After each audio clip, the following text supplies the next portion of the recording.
Hi again, it's Mark here with Exotic Car Play Place, and today I'm going to do a quick review anyway on the Mitsubishi Eclipse. Now, I think Mitsubishi's commonly been known for the small displacement 4-cylinder engines, turbos, and like you'll find in the Lancers, for example, with the Evos and that. Well, often the Wings has always been a car kind of the big brother, if you will, that has maybe not been quite as popular with the young people.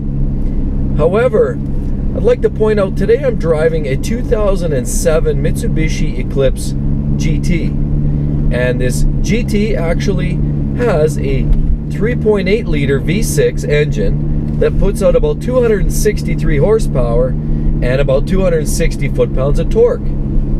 Now, I bet you for a lot of those young folks out there never really considered maybe looking at a car like this.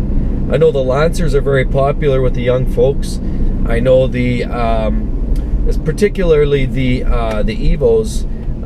For those people that do like to go fast, the Evos certainly have the reputation to do so. Now, that being said, the Mitsubishi Eclipse GT that I'm driving here today, I think has been underrated, if you will. So today I'm here to do a quick review to talk about what I like, what I don't like, and really give you the summary of the specs of this car.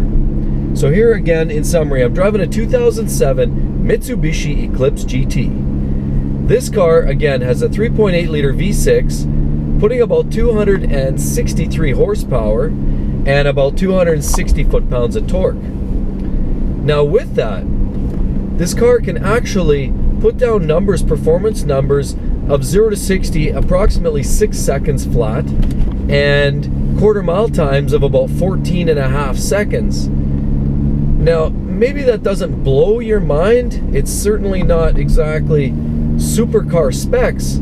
However, that's very, very quick numbers anyway, nonetheless. And you'll find that if you look back in history, cars like the Porsche 944 Turbo, the Porsche 911 Carrera 3.2, a lot of the early Corvettes, a lot of those cars actually had similar performance numbers. So there's no way you want to sell a car like this short. It actually does, in fact, put down pretty substantial performance numbers, and that's why we're here to sample this car today. So when you put your foot into it,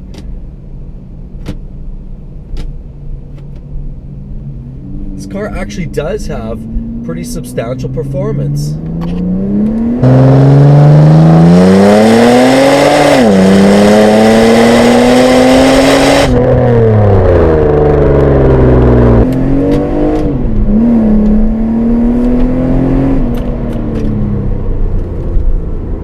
Whoa, we better take it easy there. So this particular car here that I'm driving today is actually not the manual. This car here is the automatic version, which still has the same specifications in terms of horsepower and torque. But I would say the 0 to 60 time is slightly reduced or slightly increased. Now, just in summary, I want to point out a few things with this car. Some of the things I love about this car. What do I love? I love the sound. Actually, this car puts out a really nice crisp sound, and when you're winding it out, it doesn't sound too unlike maybe an Alfa Romeo or something like that. It actually puts out a really, really crisp sound as you wind this thing up to the red line. It really does emit those supercar sounds. Another thing I like about it, because it is 3.8 liters, this car actually has a ton of mid-range torque. And you'll notice that when you sample this car. Ooh. So, because that mid-range torque is so fat, you could really, at any RPM, put the hammer down and you'll notice this car will briskly take off from a stop. So it actually has a very, very quick acceleration, kind of from any RPM. Yeah, of course, as you accelerate, you'll get more and more acceleration. As the RPMs go up, you'll find yourself with increased acceleration. But that being said, at any RPM, engine RPM, you'll find yourself with enough torque to move this beast along. Now, another thing I love about this car is the back seat space. And you'll find back there you have actually a ton of room in the back seats of this car. It actually does allow you to bring a couple of your friends in the back and enjoy this experience with not only yourself but 3 of your other friends. So it actually has a lot of rear seat space. The front seats actually have a pretty decent amount of seating capacity, and actually the seats, in addition to the space and the comfort in the rear, the seats in the front offer a huge amount of bolster support. And you know, it does support you when you're hitting the corners really briskly with this car. It does allow you to grip the corners hard and stay in your seat so you're not kind of leaning against the door from side to side as you're curving through the corners. So another thing I love about this car is the exterior styling. Again, it's not necessarily exotic looking per se, but it's not short on its share of curves and voluptuous angles that really make this car stand out. It actually looks kind of sexy, to be honest. And you know what? You never get tired of looking at this car as you're walking up to it. It always has that beautiful curb appeal to it, and you never get bored of it. So it's not one of these cars that kind of grosses you out. It's quite a beautiful car. The styling, they did a great job here at Mitsubishi on this car.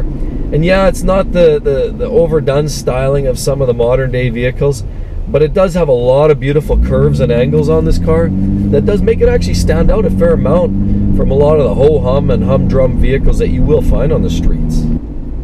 Now, what about some of the stuff I don't like about this car? Well, let me tell you, it does reek in cheap plastics. Again, you know, I guess that's what you get in this price point, because when this car was new in 2007, this car really only did cost about $25,000 US, which is equivalent to close to $40,000 Canadian. That certainly doesn't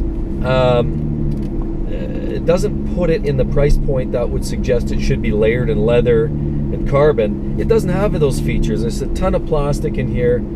You know, it wears well, it's easy to clean, but it's just mass amounts of plastic in the interior here. And that part of it, the interior, is a little bit dull, to be honest. There's just, like you say, it looks like Tupperware, to be honest. Look at the console here. It looks like a Tupperware container.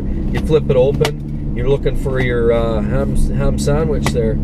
You know, I guess, you know, again, given the price point, it's actually not that unreasonable. It's pretty typical for a car of this price point, but it does in fact have a lot of cheap material. So that's one thing I don't really like about this car too much. The other thing that really I don't care too much, and you've probably noticed here while we're driving along, it has great performance and a great exhaust note, but as we've been driving along, there's actually a bit of a drone. Now, I don't know why. It's just, you know, this car is decent mileage on it. It runs well, it starts beautifully, it's idles smoothly, but it does have a bit of an engine and exhaust drone to it, and it's not something that, I don't know, I haven't been able to get used to. I haven't been driving the car all that long, but to be honest, that drone does get a little bit annoying. So the exhaust drone is another kind of a pain in the ass on this car. Now, what else do I not like about this car? To be honest, there's very little not to like, other than the cheap cosmetics on the interior and a bit of an engine drone here. There's not a whole lot to really dislike here. So, in summary, I hope you enjoyed the video, everybody. I just want to point out that, you know what, we have a great car here today. This Mitsubishi Eclipse is not something maybe that everybody was looking to for the first choice of a car to buy, but let me tell you, after spending some time in this thing, I've realized that it actually is a lot of fun to drive, and it's easily overseen in terms of, you know, the go-to. A lot of people go to the hot rod cars, or a lot of people go to the BMWs, or, you know, there's always those go-to cars. But I just want to point out that this car is actually a lot of fun to drive and a great bang for your buck. So I hope you enjoyed this video. Again, as always, like, comment, and most importantly, subscribe to my channel, and we will see you on the next one. Thanks again, folks. Bye-bye.